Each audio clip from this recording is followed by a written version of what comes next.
All right. Good morning, everyone, and thank you so much for joining July's Toolbox Tuesday. So if you were able to join last month, we did kind of an overview of the entire program from a grantee perspective. So kind of at each stage, what your staff, what your team should be doing all the way from recruitment to follow-up. This month, we're going to focus on kind of that similar timeline, so recruitment through follow-up, but what is going to be happening in IWRS. If you happen to miss last month, don't worry, the recording is up on the Illinois Works Partner Guide, so it is available for you there. Feel free to visit. There's also a job aid that went along with that session as well, that just gives you kind of an outline of step-by-step kind of how to go through the program. Today, what I'm going to do is I'm just going to have us go through a couple of slides. Each of those slides is going to directly correlate to a step in IWRS. So we'll start with recruitment, then we'll go to our intake tab, then we'll go to our training and services, and finally program completion and follow-up. I'm also going to talk about a couple of job aids and some technical assistance resources. And then we're going to actually jump into the system, and I am going to walk you through how to take a participant from recruitment all the way through follow-up. Now, you're of course welcome to follow along, but because today's session is just an hour long, I'm going to just go ahead and kind of move through the system. If you do have questions, please feel free, put them in the chat. I will try to catch those all at the end.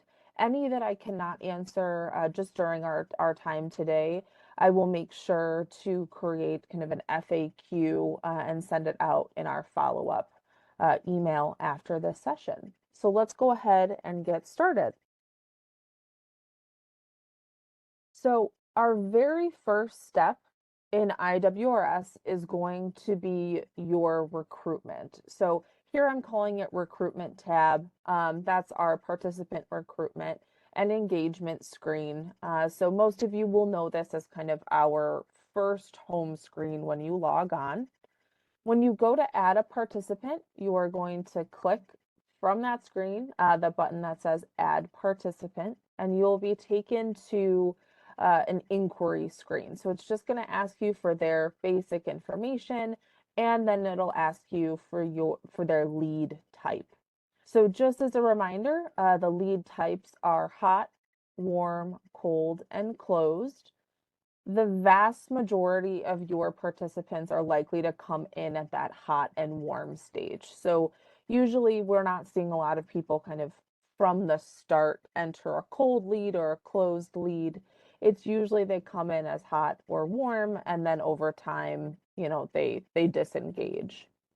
After that, you're going to complete your pre-screen assessment. So that is your initial eligibility. So just basic, are they of age? Do they have their high school diploma or GED? Are they Illinois residents? Do they want to go into construction? So those kind of basic items.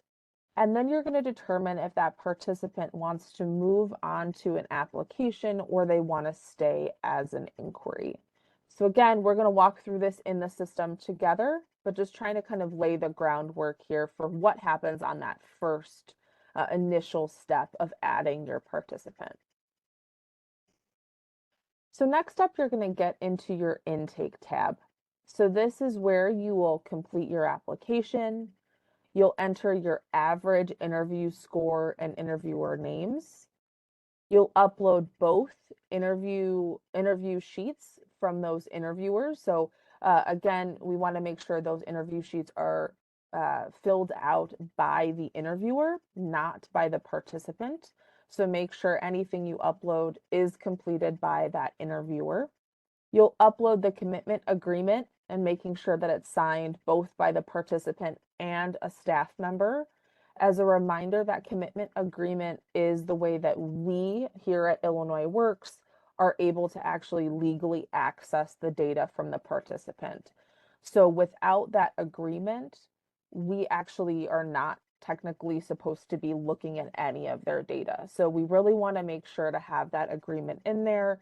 It protects you all, it also protects us, and just make sure that we have the legal ability to access that participant's information. Next is the wraparound service screening, and then your intake career assessment. So once all of those steps are taken, it means that that participant has at least shown up for their orientation or the first day of class. Usually those coincide. And then you can choose their enrollment status.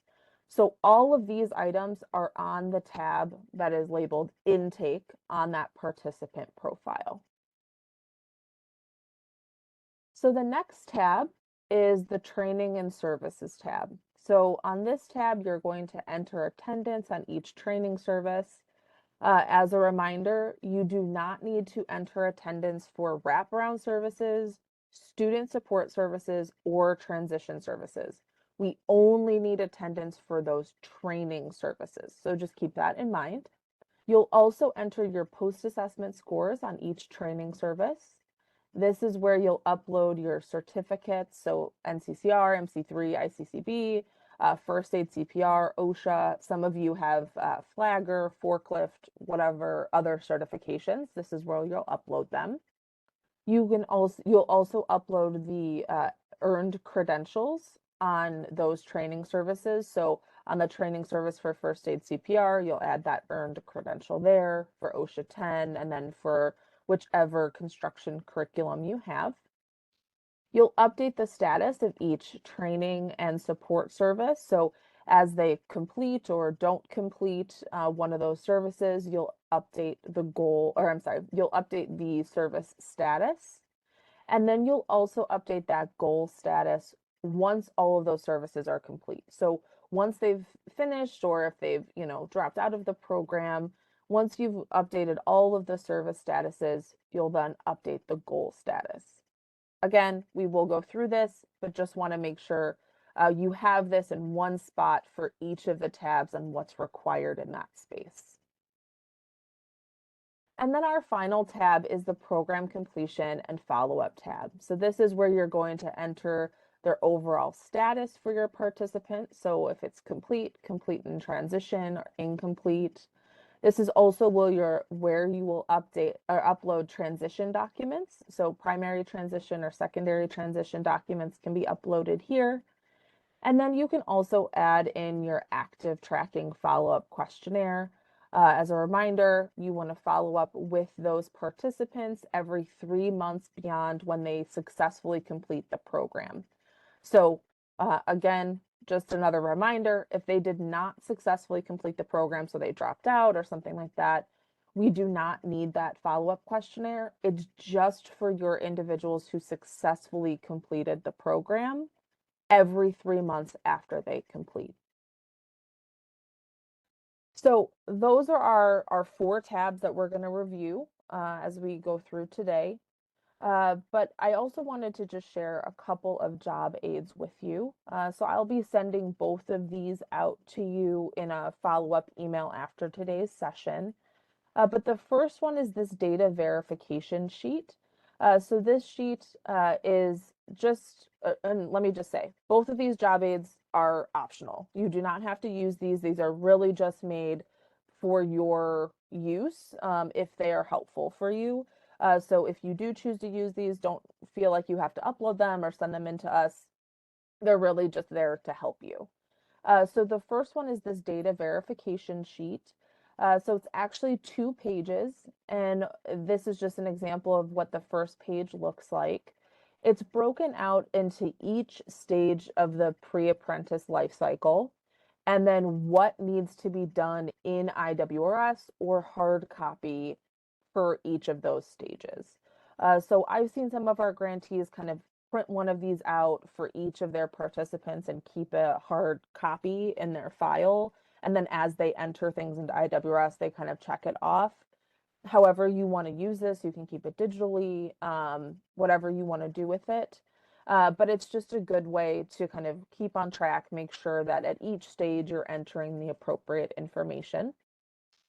And then the second job aid is specifically for enrollment. So usually what we see is enrollment as kind of um, there's a big push at enrollment just because there's so much kind of initial intake data and making sure that you guys have their wraparound service screening, their career assessment, all of that information. So this job aid is specifically designed just for that kind of enrollment checklist to make sure that you have everything you need in the system to count that participant as enrolled. So you'll see next to each kind of item here, so we have the pre-screen assessment application, standardized interview.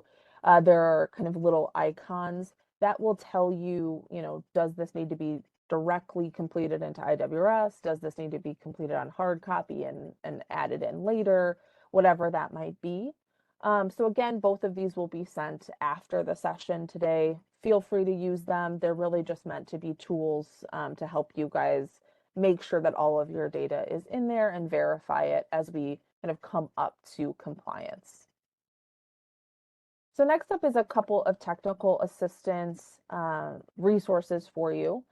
So the first one is the Illinois Works Partner Guide. So if you log on to the partner guide, you will see kind of 4 circles here. The second one in is this video tutorials and training materials section. Within that section on that website, you will see specific IWRS tutorials. So these are just short snippets that have been created to kind of address the most popular questions. So things like how to add attendance, how to add post assessments, how to add a manual service. So if you need to add in a transition service or a student support service, how to add staff into the system. So I think there's now maybe 15, 20 kind of short videos, but these are really great if you're just looking for a specific item and you just need kind of a refresher.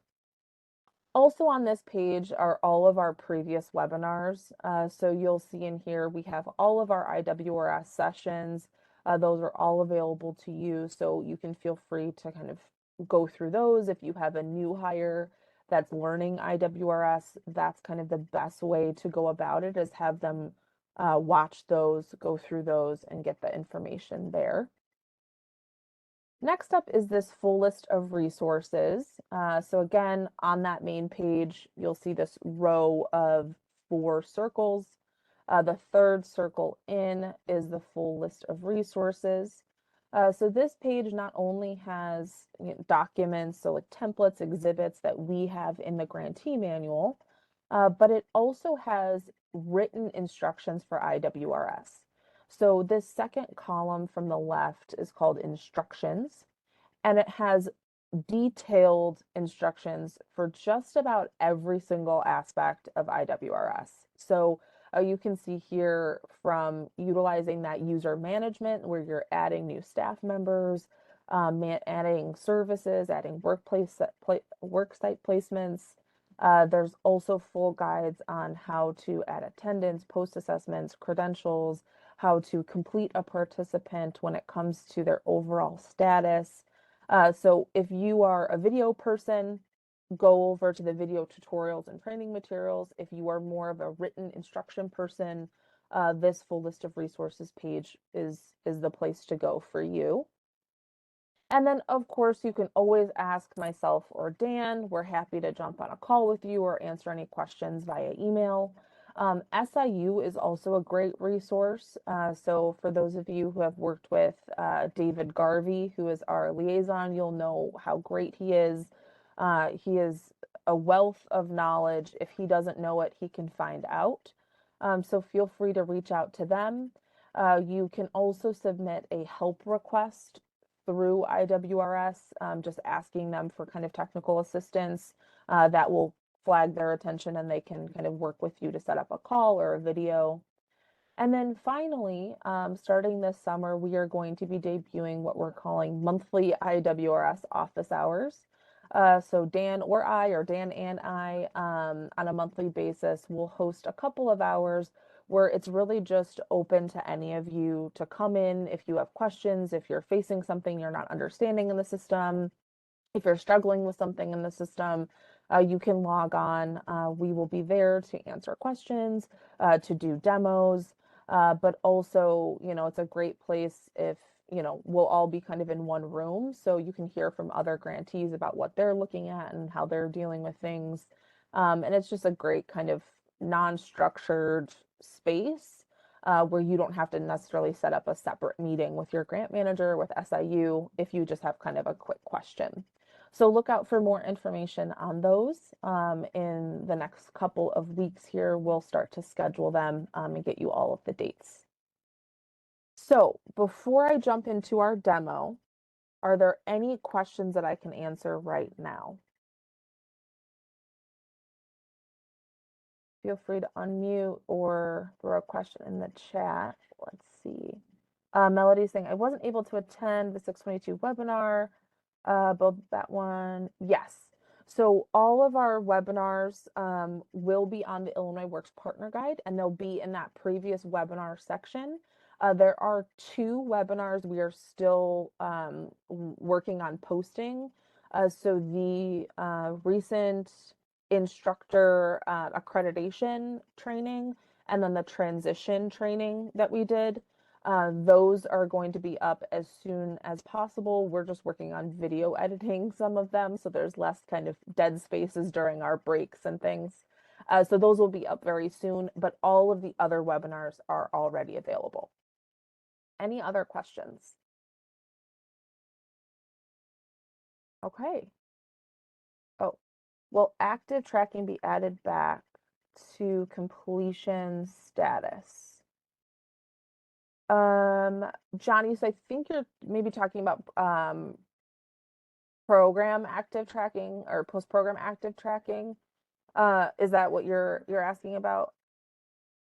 Oh, good morning. Hi. So last year, when we did the active tracking, you were able to put the participant as an active tracking. That way, when you go into the roster, you're able to filter and go straight to the ones that are in active tracking. Yeah, absolutely. So we will not be adding it back to the add completion status section, but when you do your first active tracking follow-up, the system will automatically change that participant to post-program active tracking. So once you do that initial like first questionnaire after 3 months or whenever you're able to do that, if it's less time, the system will automatically change that person to post-program active tracking. So that person is now had at least one follow-up completed. Did that answer the question? Yes, because I was doing like final follow-ups for last year's cohorts, Mhm. and I noticed that instead of in the post-active tracking section, they moved back to complete and transition. So Okay. it, Okay, it, yeah. it kind of made the complete and transition list a little longer because you have last year's cohorts mixed in with this year's cohorts. Do you know it? So they shouldn't have changed. So there could be a couple of things happening. So one could just be maybe someone on the team switch them back. Or it could be something that we just need to look at in SIU. Yeah. So let me go, or with SIU, let me go ahead. I'm going to follow up with you after this session, and we can kind of try to look at a couple of participants and see kind of what happened there. The way that it should work is as soon as you do that active tracking questionnaire, they should switch to that status then, and then they should stay that status as you're kind of doing that follow up with them. So let's look into it. But that is the way it's supposed to supposed to work. But they always say, if you want to make God laugh, set up a plan. So we'll see how it works. But I'll follow up with you after this session today. Okay. Okay. Awesome. All right. Well, I'm not seeing any other questions in the chat. So let me go ahead. I'm going to share my screen and we are going to start our demo. Pull up IWRS here, make sure it is not timed out.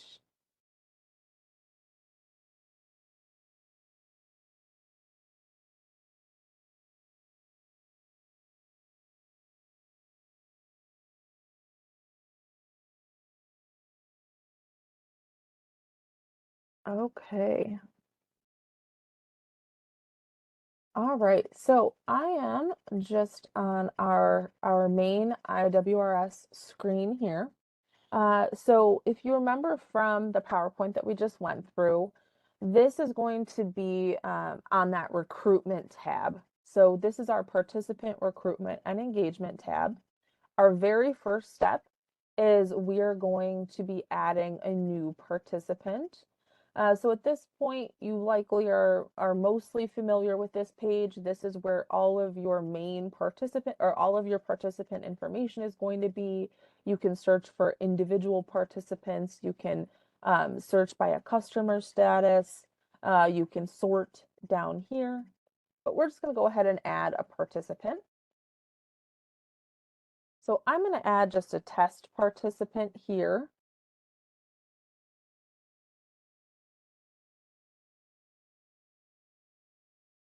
And so this first stage is you're just adding in their basic information. And then this is where we're going to add our lead type. So again, we have hot lead, which means they're ready to go. They know they want to complete an application. Warm lead is someone who's shown interest, but they're just not quite ready to do an application or they just need a follow-up. And then cold is someone who has shown interest, but they've started to kind of disengage. You can't get a hold of them. Closed is someone who has expressed, I do not want to do this. I'm not interested anymore. Maybe they signed up and now they've changed their mind. Most of you are going to be entering individuals at the one of these two stages, so hot or warm. I'm going to go ahead and make my test participant a hot lead. And then I'm going to just choose my provider. Your provider should be pre-selected here. If you do have two sites, so we do have some grantees who have two different sites, you'll need to choose whichever site is appropriate. And then you'll do your follow-up date here if that's necessary. Now, in this case, since I'm making my test lead a hot lead, I'm not going to do a follow-up date because I'm just going to make it that we're doing the application today. So we're going to move right through. So we'll do submit and add case notes, and it's going to take us to our second step, which is doing our pre-screen assessment. So we'll make sure that, this individual has an interest in the construction industry.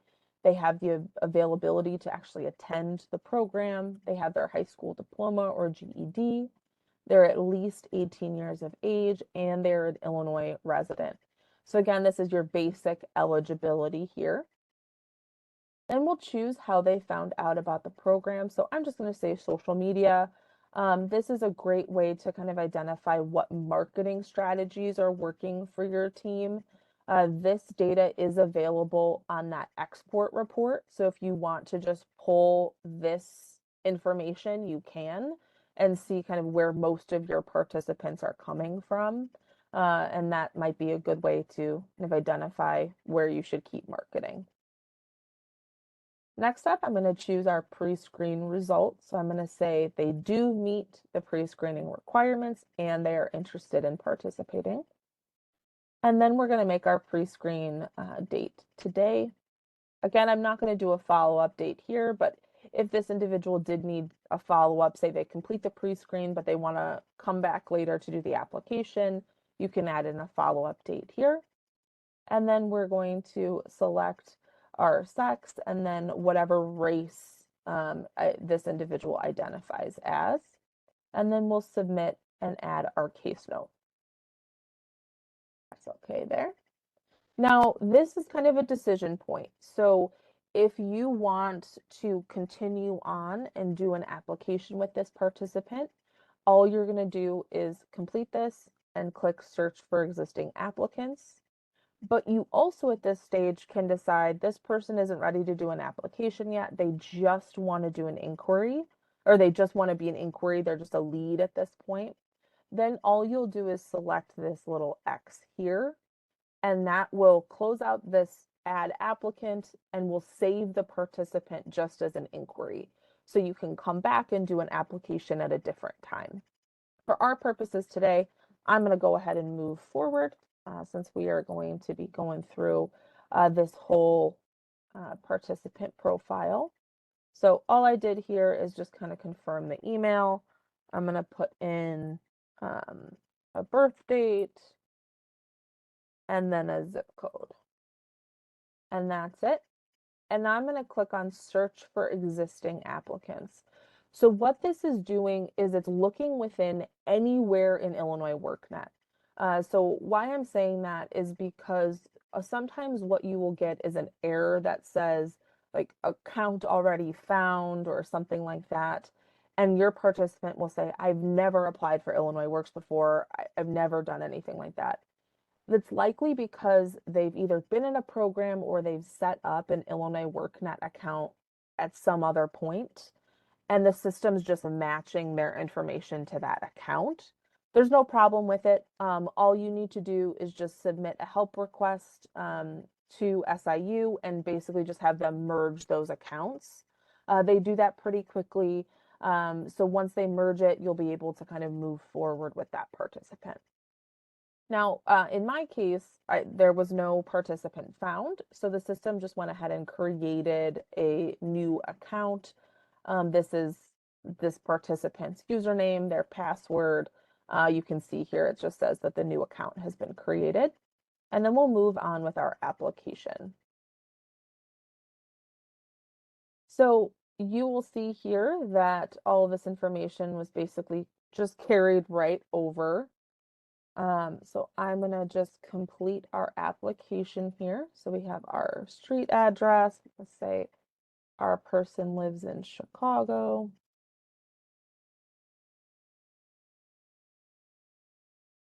And their phone number, mobile, their birth date was carried over. I'll just select again, this individual is a female. You can select if they have kind of preferred gender identification here. Their military status, so none if they're active military or any veteran. So I know some people kind of identify as different categories of veteran. For us, we just have one kind of umbrella term here. And then you'll choose the marital status. Again, this race and ethnicity has pulled over, and then we'll answer if this individual is eligible to work in the US. And we'll save and go on to our next page. This is where we're going to confirm at what level, the highest level of education for them. So again, high school diploma, GED is required for the program. They need to have it before coming in, unless your program is an approved high school based program. There are some times where we can kind of make exceptions for that. If you're looking for an exception, just reach out to your grant manager and you can kind of walk through the situation together and kind of make a call. So for example, I had a grantee earlier this year that the person was turning 18 a month after the program started. So something like that where it's just kind of right on the line. Sometimes we can kind of make exceptions. So just reach out to your grant manager. We'll reconfirm this high school diploma. This question is extremely important. So have you participated in a pre-apprenticeship training before? If they say yes, you want to put the training provider in there. They say no, obviously you'll move forward. Why this is important is because an individual, if they go through the Illinois Works program and complete it, they cannot enroll in another program then. So we only are able to kind of have someone go through the Illinois Works program one time if they successfully complete. Now, if there's someone who kind of dropped out midway through or they couldn't complete that program and they want to kind of complete with you, that's fine. But it's just very important to ask them. So now we'll go on to our next page. This is our other considerations. So this page, it's really important to remember none of this is eligibility. So whatever they say on this page, this is not going to disqualify them from being in the program. This other considerations are purely for your use. So you can identify if you may need to kind of help in certain ways, if you may need to counsel them in certain ways. especially around kind of career opportunities. So as far as kind of a driver's license, if they don't have a driver's license, they're not willing to get a driver's license, that's something you're going to need to work with them on because a lot of registered apprenticeship programs, a lot of construction work sites are going to require that they have a driver's license, that they're able to have reliable transportation to get to that work site. So it's something to talk with them about. Same with any sort of kind of background check, anything to do with drug testing. That's going to be a big one. Many registered apprenticeship programs will drug test them. Different ones have different, regulations around, especially now around kind of marijuana use or things like that. So make sure that if they are saying that, they don't think they'll pass a drug test, that's something that you need to counsel them on, of kind of what their opportunities are going to be long term, beyond the program. So again, this is all about drug testing. We'll get into kind of training and work site. So I'm just going to say our person owns a car. If they can effectively participate in training delivered in English. So again, all of our training is required to be in English. If they have this high school algebra equivalent with a C or better, this is specifically for people who want to go into IBEW, electricians, electrical trades. This is a requirement of that trade. So if they say no, again, counseling them on kind of other options. And then are they able to meet that time requirement? So are they able to attend and kind of make time available for this program? And then finally on your application is your work history. So if if they say, I'm employed, but I was laid off, the system's going to ask for kind of previous employer information.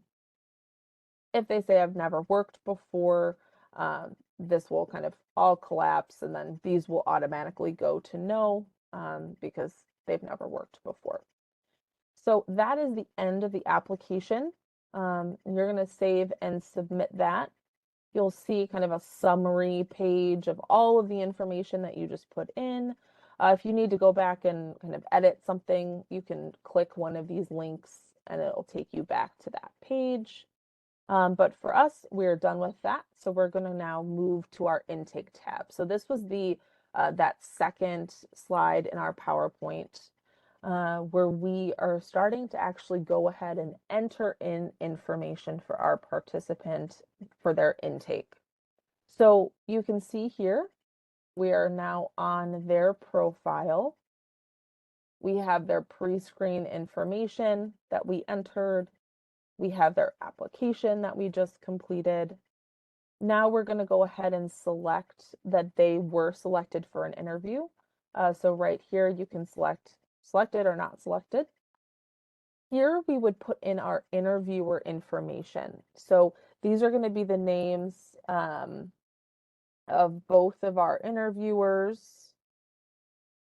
Let's say that Dan and I interviewed this person. And then this score, again, is the average of the two interviewer scores, and it is the raw score. So it's not the percentage, it's the raw score. And they need to get 32 or above to be admitted to the program. So again, both of the names, the average of the two interviewer scores will go right here. Then we would go ahead and upload our interview sheets. So one for me, one for Dan. You can upload them individually. You can upload them as one upload and have them both in there, whatever works for you. We would upload our signed commitment agreement that we would give on the first day of class during our orientation. We would do our wrap around service screening here. So this is where we would select our kind of, do they need help with application fees? Do they need help with transportation? I'm just going to do this real quick for us. So you can see our child care here. I'm going to say, do you have any family members that depend on your care? Yes, but we don't need help with that. Don't need any help with technology. You'll see that driver's education, because we said on the application that person already had a driver's license, it will carry over here automatically. And then I'm going to just say no to mentorship, no to financial literacy, no to alumni networking, and then no to other wraparound support services. So now whatever you put in here, this will automatically add services to the participant's profile. So you just want to keep that in mind, that when you get to the participants training and services screen, you'll already see some wraparound services set there. It's because you filled them out on this screening. So just keep that in mind. They will automatically pull through for you. We'll press save there. Okay, I'm just going to refresh my page here. All right, so we have our wraparound service screening done. Then we would go ahead and add in our career assessment. Now, the reason that the career assessment for me is grayed out right now is because I haven't gone through each of these steps to kind of upload the interview, upload the agreement. It's going to want to make sure that you have those items before you do this career assessment. But you will complete I'm sorry, the orientation career assessment here. So again, that's the one you're going to do on hard copy that first day and then enter into the system. This is also where you'll do your pre-transition career assessment. So that's the one that happens 3 to 4 weeks before your participants graduate. This is also where you'll come for that. So it's the exact same place. And then finally, we'll do our enrollment status here. So I'm going to say my person attended the first day of instruction. They've gone through all of the things they needed to go through. They're officially enrolled. So you can add their social security number in here if you would like to. That's not required. And then you'll just select whichever cohort they're in. And the enrollment date will automatically be added based on whenever you're filling this out. But you can always backdate this if you need to, just by selecting in here and then changing the date to whichever enrollment date you need it to be. We'll go ahead and press save. Okay. So one thing you'll notice here is right now I do not have a training and services tab. That's because my individual was not enrolled yet. But now that they're enrolled, I'll show you, I'll refresh my screen here. And now this training and services tab has appeared. So that's something to keep in mind. If you do not see a training and services tab available to you, it is because that participant has not been officially enrolled. And all you'll need to do is just click this add enrollment status, make them enrolled, and then this tab will show up for you. So I'm going to stop there. Are there any questions at this point about recruitment or about our intake page? All right, it looks like I have a hand raised. Bill, do you have your hand raised?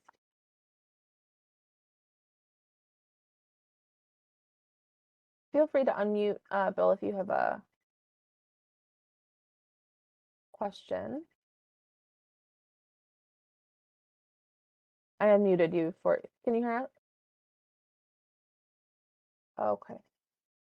Do you want to just go ahead and type in the chat, Bill, if Oh, I'm you, good now. oh, you're good. Okay, there you are. Hi. This program is I taught this program to another agency. It's called it was the ISETS program, the Oh, Illinois SNAP, the DHS program, yeah, so and our program's not the exact same as that one, but it's but a very similar familiar, program. very familiar. Yeah, it was taught by D. Reinhardt and Andy. Oh, Yeah, yeah, I'm I'm not extremely familiar. familiar with this program. But Oh, thank you for the update. I yeah, appreciate it. Thank you. absolutely. Yeah, absolutely. So, all right. So if there are no other questions about those first two tabs, I will move on to our training and services tab. So this tab here is going to be kind of the hub for any services happening with your participants. So this was our third slide in the PowerPoint. And this is where you're going to be seeing all of the services. So these is our financial literacy service that was pulled through. We said that we needed help with our broadband fees and then also our technology rental. So again, these are the items that I chose on that wraparound service screening, automatically have pulled through. Now, on these services, all we're looking for wraparound services at this point is, was this offered or was this not offered? So we do not need attendance. We don't need you to write out, every single time that you help someone with something. So for example, if you give someone a gas card every other week, we just need one transportation service in here. We do not need a service for every single time a gas card is provided or every single time childcare is provided. We just need it one time in the system. And then as soon as it is provided, you'll update the service to successfully complete. If the service is not provided, it will be unsuccessfully complete. So that just means that it wasn't provided, your program doesn't provide that service. If your program doesn't provide that service, you should start looking for partners.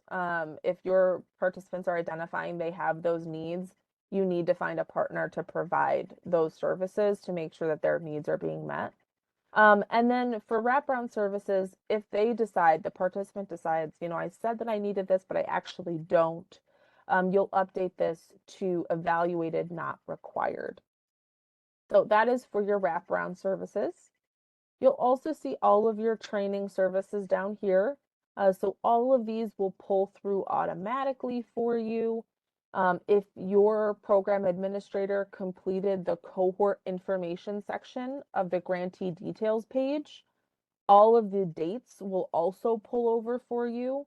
So if these dates are not pulling over for you, just reach out to your program administrator and make sure that they have updated the cohort information section on the grantee details page, because that will automatically pull these over for you. I'll go ahead now and click into one of our training modules. So you can see here, this is where you're going to do your attendance. This is where you're going to do your post assessments. And then if you are on a service, first aid CPR, OSHA 10, or your final construction curriculum service. So if you're doing NCCR, maybe it will be like module 109 is your last one. Whichever module is going to earn that participant that construction certificate, that's where you want to put that earned credential. So we'll be looking for an earned credential on first aid CPR, OSHA 10, and then the final service of your construction certificate. So just kind of a review here. So your attendance tab, all you'll need to do is click into whichever week you want to take attendance for, and it will bring up, this. Click into whichever week and it will bring up this attendance screen for you. You can add in check-in, check-out hours. If the individual is absent, all you do is just click this little button here. Now, we've had some people ask, if my person's absent, but they make up the session, what do we do? All you need to do is select that absent checkbox. And then you'll select this checkbox in makeup session and you'll add the date that the individual made up those hours. So let's say that, this person missed on 2/27, but they made up their hours this week. That would be a very long gap, but let's just say that's what they did. What the system will do is you'll then go to the 7/10 week in your list here, and you would enter the hours that that person made up. By entering that date in that initial date in your makeup session, it's telling the system to go to 7/10 or whatever makeup date it is to look for those makeup hours. So those will be added in then to kind of the total hours for that session. So that's the way that the makeup hours work. Next up is our post assessments. So as a reminder, every single training service has to have a post assessment. It has to be 70% or more for the participant to pass. And all you do is select add post assessment. You put the module name, not the participant, the module name, the score, and then the date that they took that post assessment, and it will save right down here. And then for that earned credential, again, all you need to do is add credential manually.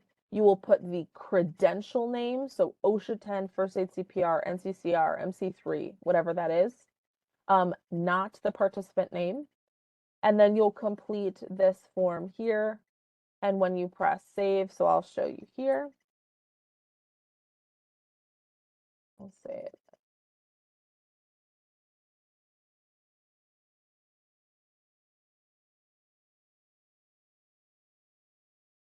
I'll save that.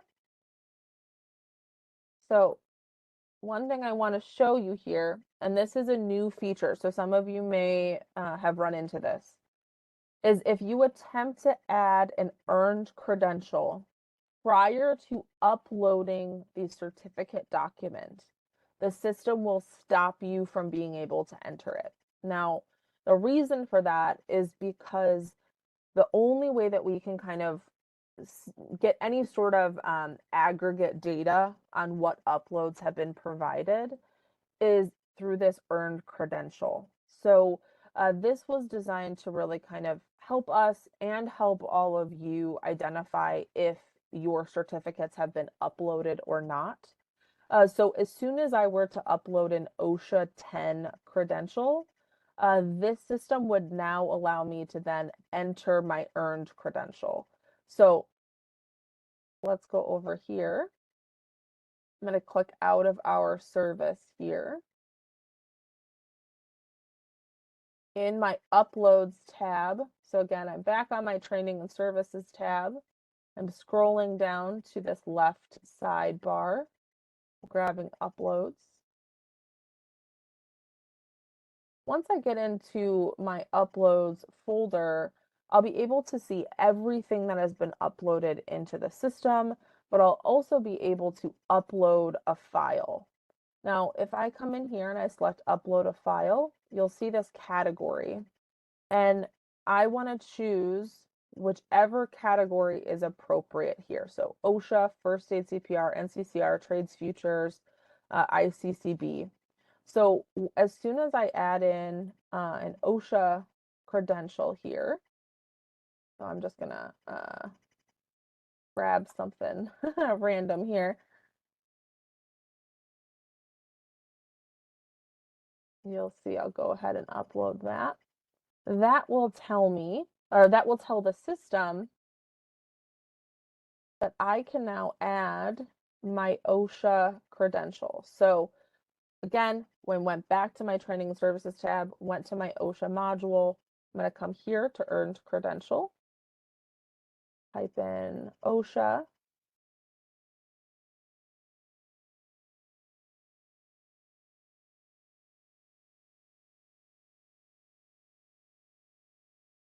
And now my credential has been added because the system was able to match to that upload. So what that does for all of you is on that export report that we've looked at previously in other webinars, is if you see that this is the export is saying, yes, OSHA has been earned, that means that not only has it been added as an earned credential, but it's also been uploaded. So this is going to help you to not have to go profile by profile and see, was OSHA uploaded, was first aid uploaded, was NCCR uploaded. This will now allow you just to do the export and see if that earned credential is there, because the earned credential cannot be there unless there's an upload. So this is really designed to kind of help with that overall verification. So that is our training and services tab. We've done our attendance, our post assessments. The next step would be to go through your training services as they are completed and update the status here. So you want to initially update it to started/open. But then if the individual completes the completes that um, training service, you'll do successful completion. If they don't complete it or they drop out of the program, so they don't ever start certain training services, you'll make them unsuccessful completion. Now, another feature that's been added recently is successful completion can only be added once you have entered 80% attendance and 70% post-assessment. So here you can see I haven't added any attendance, I haven't added any post-assessments. I'm trying to make this successful completion. If I click update customer service, it's going to let me go ahead and do this case note. But then it's going to give me this error here, and it's going to tell me my attendance requirement has not been met, my post assessment has not been met. So it's going to tell you specifically why it is not allowing you to successfully complete. So that's really important because, again, this is a way for you to see if this is not successfully completing, it means there is something being missed. Now, again, on this training and services tab, once all of these are successfully completed, you will go ahead and update your goals. So on each of these goals here, you'll see the status. So to update one of these statuses, so let's say our training is finished, we've done everything. Let me just backtrack here for a second. On your training and service tab, all you do is click this linked text here next to whichever goal you want to complete.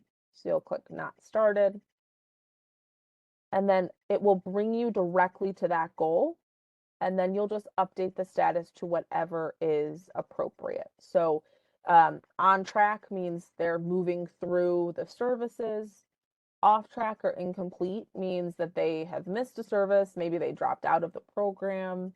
And then complete, of course, is they've completed everything they needed to do.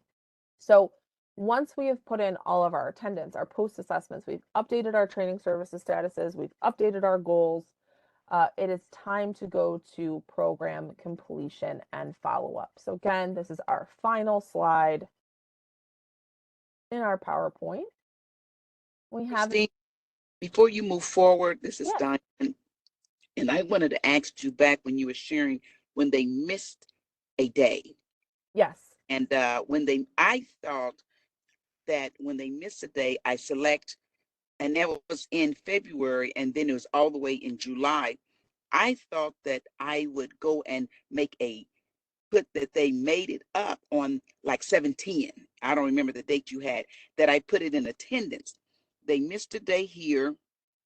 You put the date they missed, yeah. and then I thought I would go back to plan service date and change those dates to extend it to put the day they made it, so my hours would reflect they had a total of, let's say, 8 hours completed.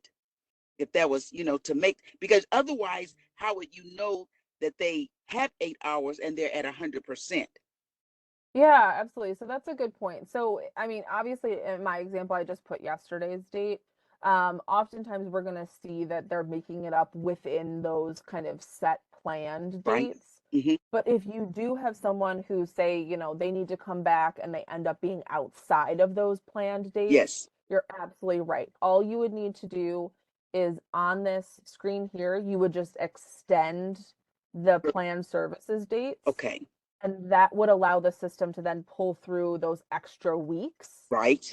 But you would still do the exact same thing. You would go to wherever they missed, Mm-hmm. you would Mm-hmm. press absent, Yes. you would press makeup session, and you put that new date. So if you needed to extend those planned dates, that's fine. Good deal. Um, but you would just then put whatever date is in there. Excellent. Okay. Thank you. Thank you so Yeah. much. Great question. Great question. All right. So we will go ahead and do our program completion and follow-up tab. So again, this is the fourth slide in our different tabs there. And all you're going to have to do on this screen is you're going to choose their completion status.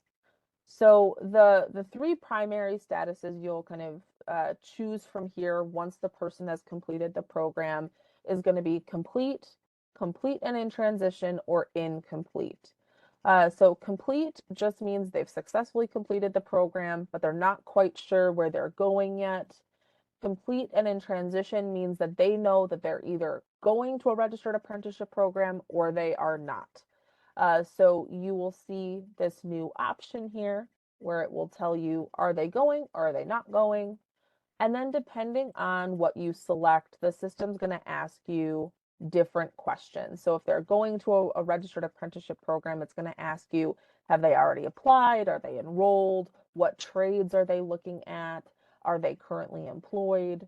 If they're not going to a registered apprenticeship program, it will ask you, where are they going? Are they going to just go to employment? Are they opening a business? What's happening there? And then again, it will ask, are they employed or not? If you say yes, it will ask for employment information.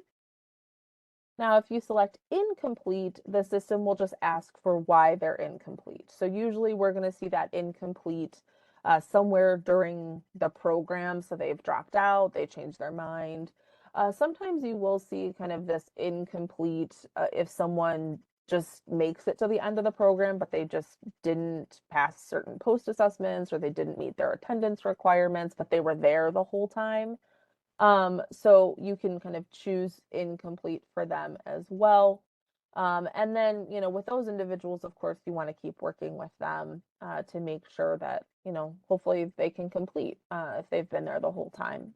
So for our individual, I'm just going to choose complete here and then save it. And you will see, because I did not successfully complete those modules, the system will not let me make this person complete. So again, this is another kind of way to know, were those modules completed? Do they say successfully complete? If they don't, it means that the system is going to stop me from moving forward. So just another way to kind of, as like another check, another stop, it will kind of stop you from doing that. Now, if I were to have chosen complete and in transition, these little check marks here, you can see one here, will show up wherever I chose information on that complete and transition questionnaire. So it will show me, did I say that they applied already? It will show me that they're planning to attend a dual registered apprenticeship program. And that will also help me determine my transition. So a rule of thumb, whichever of these columns has 3 green check marks, that is going to be your transition. So if underneath this primary transition, there are 3 green check marks, it means that's a primary transition. If either of these 2 columns has 3 check marks, it means it's a secondary transition. So that's just a rule of thumb to keep in mind. Now, once you select this complete and in transition, you have your green check marks. The system will also allow you to upload your verification documentation right here. So you don't have to go back into the uploads folder. You can just do it straight on this page as you're entering information for them. Now, this section here, this verification is just internal, so you don't have this, you shouldn't have this section, so don't worry about it. But the last item I'll show you is this add active tracking. So again, this is once they're completed with the program, they're now 3 months out, you're going to do this follow-up questionnaire with them. And you'll just select add active tracking. And here you can see that the system has already changed their completion status to post-program active tracking. And then it's going to ask you for their plan again. So were they planning to go to a DO registered apprenticeship program? Are they not planning to go to a DO registered apprenticeship program? Now it asks this again because it is possible that they said they're initially not planning to go, or they are planning to go, and 3 months later they've changed their mind. So that's why this is asking this again. but you'll notice it's going to be the exact same questionnaire as that complete and transition that we just went through. So if they say they're planning, it's going to ask them their trades, what their plan is. If they're not planning, it's going to ask them, all right, what are they doing instead, basically. So you will go through the same process. You will click save. The system will save it right down here. You can always access them. So if you want to go back to Q1, if you want to go back and see kind of previous ones, you can select them. They will continue to save 1, 2, 3, 4, however many you complete. We need at least 4, and we need them for the year following that successful completion.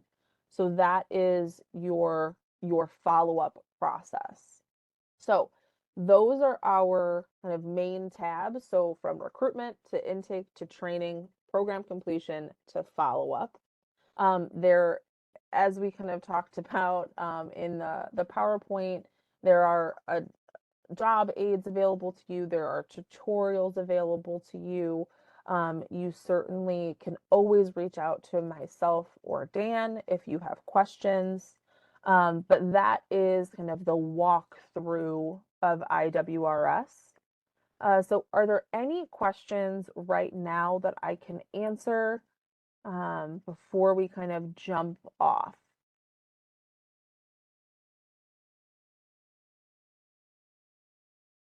Okay, I'm not seeing any. So I'm going to go ahead Well, yeah, and I have a question. yeah, I'm absolutely. looking at it with Linda here with Impact Global, and she has a question she would like to share with you, please. Yes, please. So Christina, I know the people that we were working with, we didn't have the understanding that it should just be complete. So we had complete and in transition. Do I need to go back and change that to complete So, only? so have your participants, have they already decided if they want to go to a registered apprenticeship program or they do not? They some have stated that they do, but then there's others that is still a question where they're going to end up. Yeah, so for those who are still kind of questioning, that's totally normal. So yes, for those ones you just want to switch them back to complete. But Okay. for the ones who've said yes, I Uh, definitely want to, or I okay. definitely do not, leave those as complete and Okay. transition. Because really the difference between those is just do they know where they're going or not? So that's really kind of the difference between those two statuses. Okay. Thank you. Yeah, great question. All right, so I'm going to go ahead. Thank you all so much. I know we're a little bit over time. I'm going to ask you just to go ahead and complete a survey for me. This is a great way for us to kind of continue to build out these Toolbox Tuesdays. I really try to design these every month to be helpful for whatever you all are going through. So it's good for me to hear back from you what things are happening on the ground, what you might need more information on so that we can kind of design a Toolbox Tuesday around that. The next Toolbox Tuesday will take place on August 8th. So 8/8/2023, same time, 10 a.m. I will, the link to register is already on the Illinois Works Partner Guide, so you can go ahead and register for that. But we do not have a topic yet. So please fill out that survey because that's where I get my topic ideas. But thank you all so much for joining. I will follow up with an email with those job aids as well. So look out for that. And I hope you all have a great rest of your day. Thanks so much. Likewise, Christina. Thank you.